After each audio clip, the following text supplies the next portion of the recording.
PhotoStream's being shut down that connects all of your Mac products together in the cloud. So I'm going to show you what to do next. You likely already have your iCloud Photos already set up on your devices, including your computer to your phone. But if you don't know how it works, go ahead and look it up online. Go to apple.com. And now, instead of working with PhotoStream, we're going to work with the Photos app on your Mac. So find it in your applications and open it up.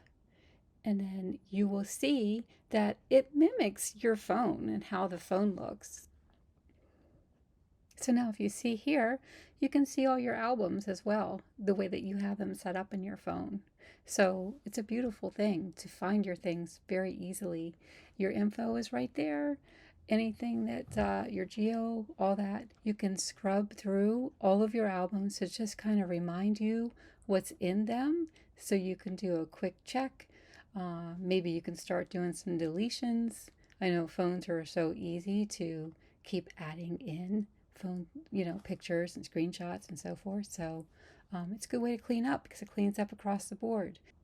And so then in the library tab, look down to recently deleted, and don't forget on your phone and on your computer with this iCloud, you need to just go into recently deleted whenever you're sure you don't want them anymore.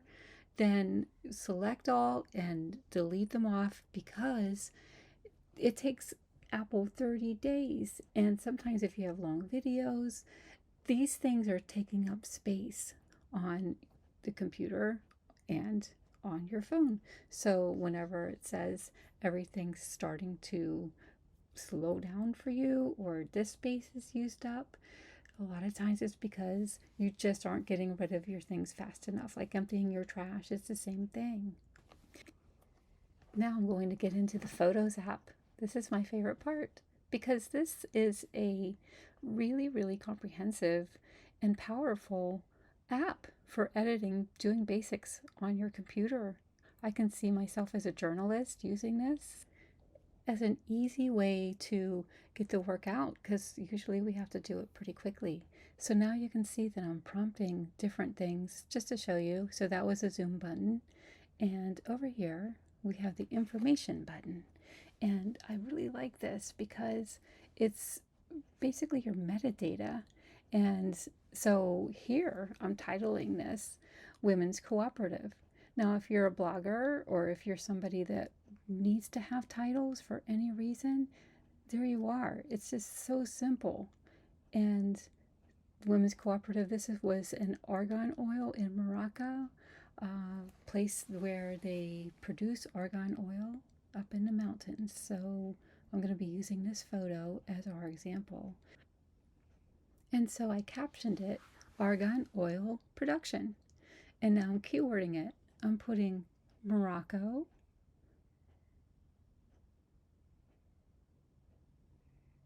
Lori Patrick images, which I have on a keyword shortcut on my computer. I just do LPI and it comes up like that with the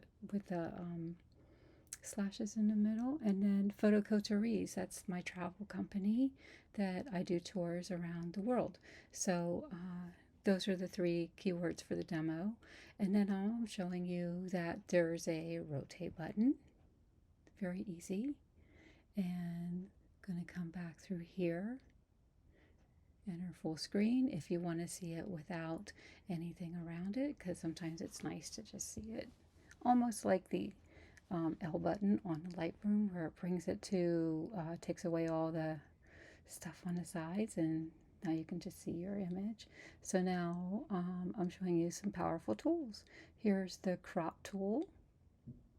I don't want to explain it because I know it's self-explanatory, but I'm just kind of showing you a demo, moving things around, and letting you see for yourself that it's pretty nice. There's a flip tool. Isn't that cool? Pretty easy. And now just doing some cropping.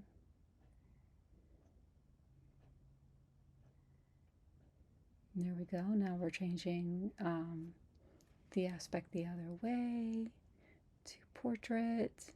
Very easy. And now there are filters if you're a filter person, and they're pretty much the same filters that are on your phone. As a matter of fact, they are the same filters that are on your phone.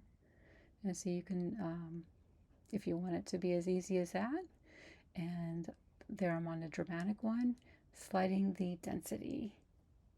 Now we're going to go to black and white. And there you have it. It's pretty easy for you to kind of see where you might want to go with an image too, because, you know, not everything looks good in monochrome. And it's a quick way to view. Sometimes it's like, whoa, I only want that in monochrome, and you can find it real easy here. And it's so much better to see it on a bigger screen whenever you're on your computer instead of just trying to work on your phone. So now I'm working on exposure. And you can see again how easy it is just to do the slider. It's another one where you click on and it just pops into where you're at, so you don't have to use the slider. Brightness, exposure, highlight, shadows, brightness, contrast, and black point. Those are all the editing tools that are on your phone. If you're on an iPhone, now this video is for Mac users.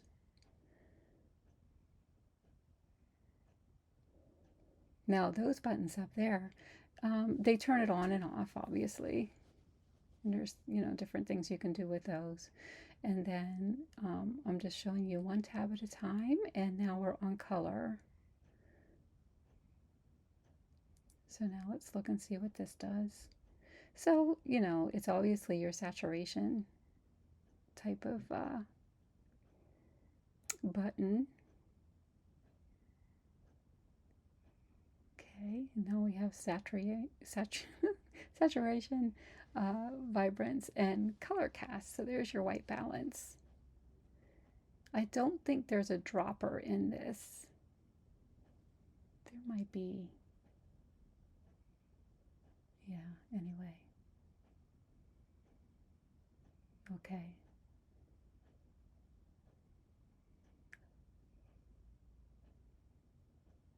Now we're going to turn it off, and bang, shut that down. Now let's go to black and white. Easy, just throw it over. That's not a bad rendition, actually. I don't mind it. But now we're going to go to the left. You're going to get more contrast. You're going to get more blacks. And now you have even more fine tuning. Even grain is in there.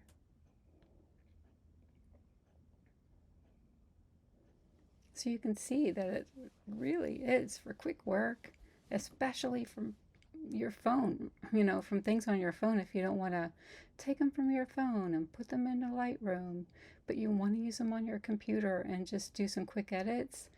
I mean, if you're using your phone, probably not for professional work always. So, you know, why not? Just bring it over here. Here's a retouch button.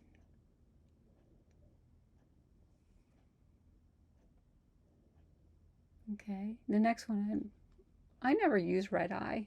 I don't know if other people use red eye, but I'm not finding I ever need it. I use off-camera flash, I guess that's why, but here you can see what I'm doing here. I'm cloning, I'm sampling, I'm cloning. So that's a good thing, right? It was the hole in the middle of the argon spinner machine, and I took that away just to show you how it samples other areas pretty easily. Now we're doing some white balance.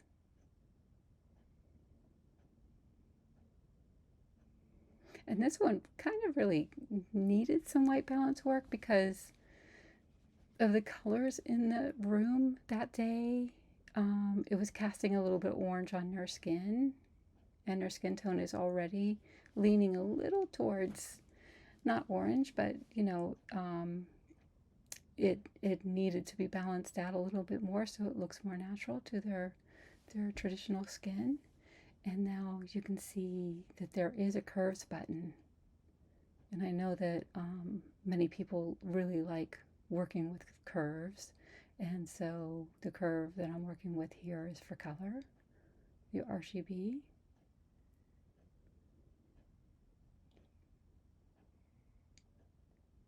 So I'm not trying to do anything here. I'm only showing a demo just to show you some of the capabilities.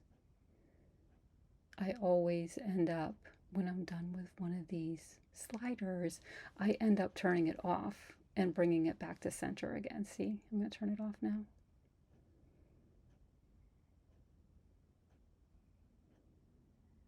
Okay, so now again, here's a levels button, and you can play with it that way and get, one of the handles and move it and see where you can go with that. Again, I want to fix the skin color.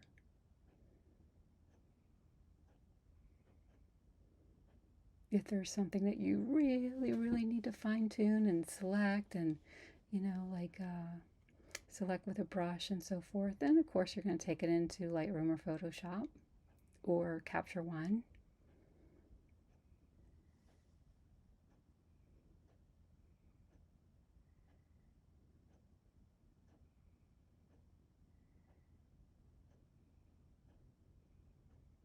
Now this is your definition, which is also sometimes called, it's like sharpen, but there is a sharpen button, but definition is kind of close to that. So that's what that was. And then selective color. So I think here is where you can also work on the skin a little bit more. And you can see that, I'm going to play with the purple here. Right there. So now look at that purple. I just put the arrow on it, on the rug, in the blanket, and you're seeing the color change. See that? So very similar to Lightroom, or Photoshop, where you can select your color and kind of make it something else.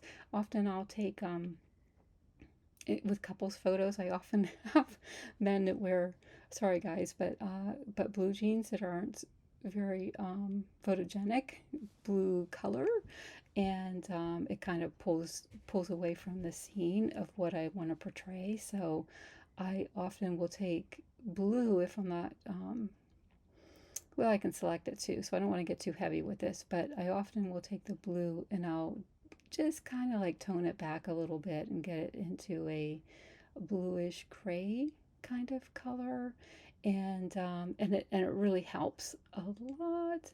So just to kind of like get everything together with the woman in the photo, that she's usually not wearing something blue like that or blue jeans, but you never know. But I have done that many times. Okay, now we're into noise reduction. You know, it's explainable. I don't want this to get too long. Now we're sharpening. But you can see the sliders, I mean, it said intensity, edges, something else, vignette. Here we go, vignette, and we're almost done here. And I appreciate you watching, and I hope that you explore the Photos app and don't get too worried about PhotoStream going away. It's for the better.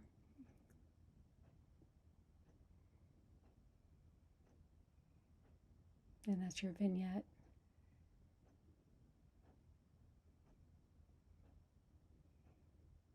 Okay, I'm a new YouTube channel, so hopefully if you like this, go ahead and subscribe or like and all that stuff.